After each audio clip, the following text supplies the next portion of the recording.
les mesures qui sont indiquées dans ces alinéas sont une véritable prime aux délocalisations. Pourquoi ? Parce que avec ce mécanisme, et c'était déjà pas brillant quand le texte nous venait de l'Assemblée nationale, force est de constater qu'il a été encore plus rendu antisocial et anti-économique par les votes de notre commission. Pourquoi proposer la suppression ?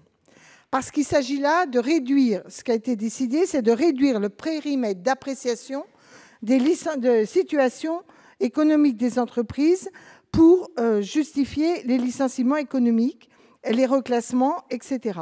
Jusqu'à présent, et notamment une jurisprudence de la Cour de cassation l'avait confirmé, on prenait en compte non pas le périmètre sur le territoire national des entreprises d'un même groupe, on prenait la situation économique du groupe globalement. C'est un vieil arrêt, puisque c'est un arrêt vidéocolore de la Cour de casse de 1995. Et cette philosophie, elle est fondée. Elle est fondée dans une mondialisation où on ne peut pas considérer que les profits sont captés pour être emmenés à l'étranger, tandis que les charges sociales et les conséquences sociales sont portées à l'intérieur du simple pays France.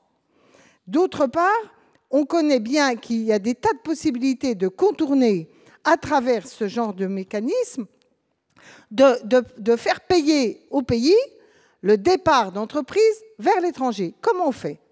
Prix de transfert. On indique, on fait passer par le mécanisme des prix de transfert des profits et de la richesse produite dans une entreprise en France, on le fait passer dans un autre territoire. Puis après, on dit « Ah, que c'est dramatique, l'entreprise n'est pas rentable ».